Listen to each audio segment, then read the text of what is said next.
warahmatullahi wabarakatuh. Al-Fatihah.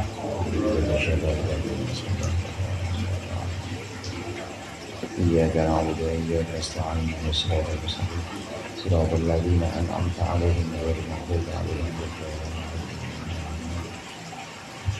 Alhamdulillahil jalali wal ikram ala ma akmalahu min dinil Islam. Wassalatu wassalamu ala nabiyil huda war rahmah al-mab'uts bil kitabi wal hikmah khatabin nabiyyin wa imamil mursyidin sayyidina Muhammadin wa alihi wa sahbihi wa atba'ihi ajma'in. Amma ba'du, fa inna asdaqal hadithi kitabullah wa khairul hadi hadi Muhammadin sallallahu alaihi wasallam wa syarrul umuri muhdatsatuha wa kullu muhdatsatin bid'ah wa kullu bid'atin dhalalah. Segenap jamaah al-halaqatul munfarijah, para ustaz, para hujjaj, hadirin sekalian yang dirahmati oleh Allah. Mari sebagaimana biasa sebelum mulai zikir kita lanjutkan pengajian kitab Mau'izatul Mu'minin. Qala al-mu'allif rahimahullah wa nafa'ana bihi wa bi ulumihi fid dharaini amin. Ats-tsaniyah 'asyara fit talaqi wa huwa abghadul mubahati lillahi ta'ala. Yang ke-12 dari adabnya nikah yaitu talak. Adab kelahiran kemarin yang terakhir sudah kita bahas. Kemudian adab ketika seseorang atau adab ketika dua pasangan suami dan istri dalam kamar, maksudnya namanya adabul jima, sudah kita lewat. Nah sekarang adab yang berikutnya adalah adabut tolak, yaitu adab dalam perceraian. Adabut tolak, adab yang ke-12 ini adalah adab dalam perceraian.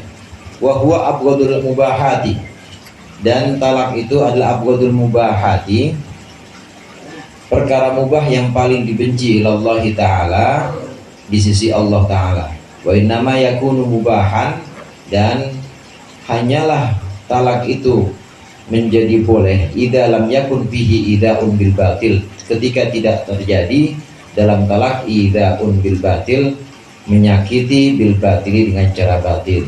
Wa mahma talaqaha faqad adaha, dan apabila seorang suami mentalak istrinya faqad adaha, maka sungguh dia telah menyakiti istrinya. Wala yubahu ida'ul ghairi, dan tidaklah boleh ida'ul ghairi, menyakiti orang lain, illa bijinayatin, kecuali dengan kejahatan, min janibiha, dari sisi perempuan, au bidoruratin, atau sebab terdesak darurat, min janibihi, dari sisi suaminya. Qala ta'ala, berfirman Allah Subhanahu wa ta'ala, fa in ata'nakum fala tabghu 'alaihinna sabila, dan apabila mereka perempuan-perempuan para istri ini mentaati kalian, fala tabghu 'alaihinna sabila, maka janganlah kalian mencari-cari atas para istri, mencari-cari sabilan, jalan. Ai la tubtilu la tatlubu hilatan lil firaq, janganlah kalian menuntut hilatan lil firaq, rekayasa atau cara-cara lil firaq, untuk talak atau untuk berpisah. Yang ke-12 yang perlu diperhatikan dalam pernikahan adalah adab talak atau perceraian. Suami harus tahu perceraian itu memang mubah.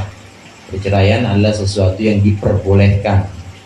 Diperbolehkan karena memang dasarnya, ya dasar hukumnya mubah. Jadi bukan haram, bukan makruh juga, bukan juga wajib, bukan juga sunnah. Karena kita tahu semua hukum fikih itu cuma berputar pada 5 itu. Berputar pada haram, lawannya haram, ya wajib. Makruh, lawannya makruh, sunnah. Nah tengah-tengah mubah. Udah itu doang. 5 hukum ini, terus hukum fikih berputar terus pada 5 ini.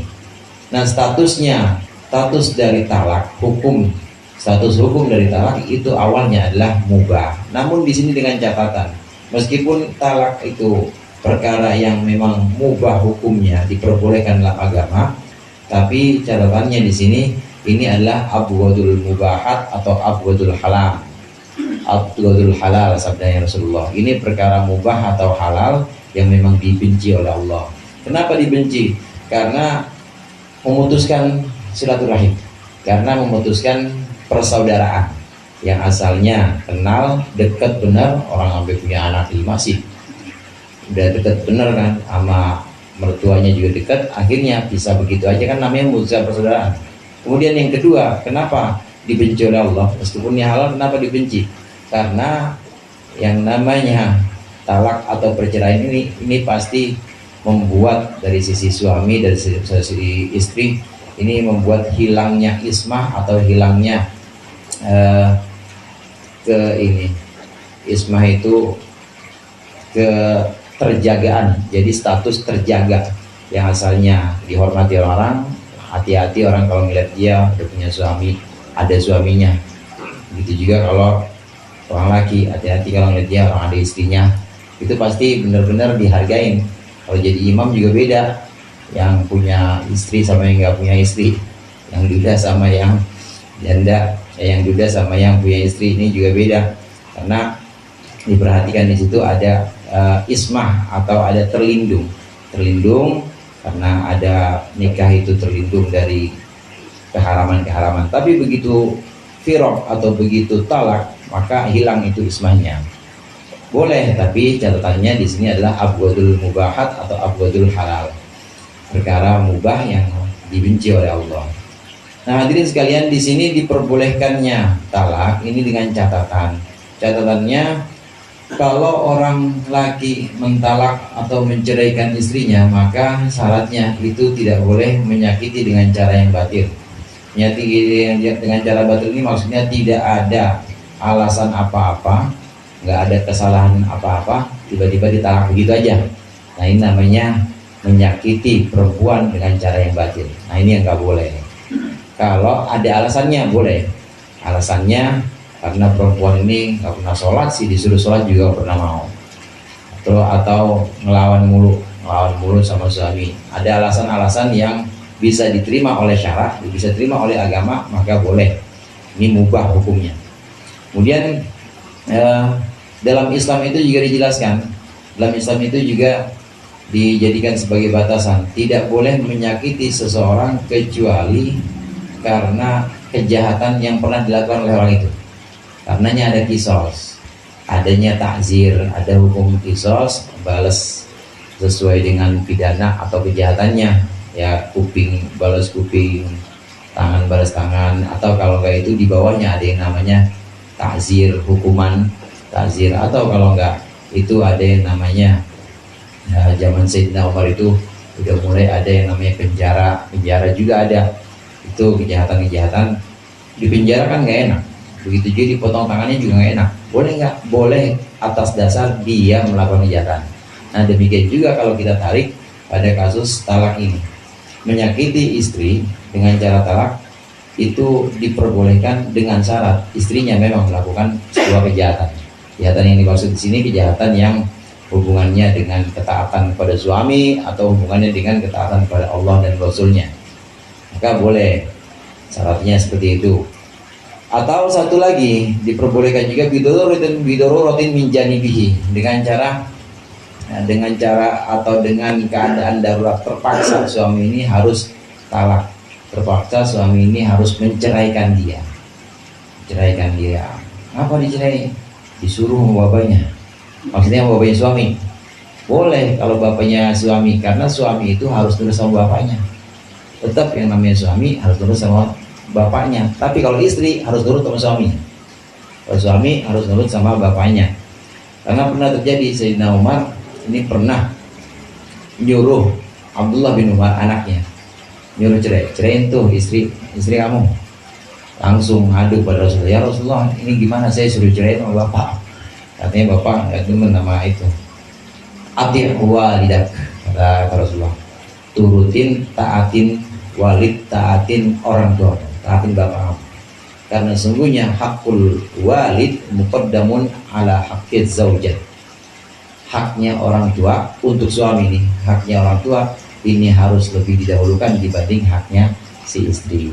Ini pun tadi catatannya, kalau memang bapak atau ya bapaknya suami, mertuanya istri ini memang melihat ada alasan-alasan yang fasik atau alasan-alasan itu perempuan memang merusak, artinya merusak agamanya, merusak ketaatan kepada suaminya, diperbolehkan.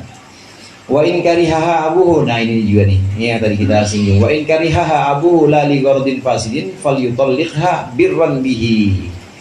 Dan apabila tidak menyukainya, tidak menyukai si istri, siapa abuhu, bapaknya suami nggak suka sama mantunya, la li gharadin fasidin, tidak sukanya bukan sebab yang rusak, bukan sebab tujuan yang rusak, falyutalliqha, maka hendaklah mentalak, menceraikan suami akan istrinya, birran bihi, karena berbakti kepada orang tuanya, berbakti kepada bapaknya. Ini yang terjadi pada Abdullah bin Umar, anaknya Sayyidina Umar. Sampai Abdullah bin Umar sampai ngadu kepada Rasulullah, dan Rasulullah bilang dia turutin maunya bapak, karena dengan alasan bakti kepada bapak. Catatannya lali waradin fasidin, tapi syaratnya di sini bukan karena tujuan yang rusak. Tapi kalau tujuan rusak nggak boleh. Kalau tujuannya kan rusak, kirain istri kenapa? Ini biar buat bapak, buat bapak nggak boleh. Bekasnya anak nggak boleh ya. Kalau anak tiri boleh. Anak tiri itu maksudnya begini, bapak kawin sama ibu, ibunya bawa anak, bapaknya bawa anak, nanti kan jadi anak tiri itu, saudara tiri. Nah, itu boleh tuh kayak begitu. Tapi kalau bekas mantu nggak boleh, atau bekas mertua, mertua juga nggak boleh yang sudah ceraikan. Nah, wa in kana al-adha min az-zawji falaha an taftadiya bi badli malin, wallahu a'lam bissawab. Mudah-mudahan bermanfaat.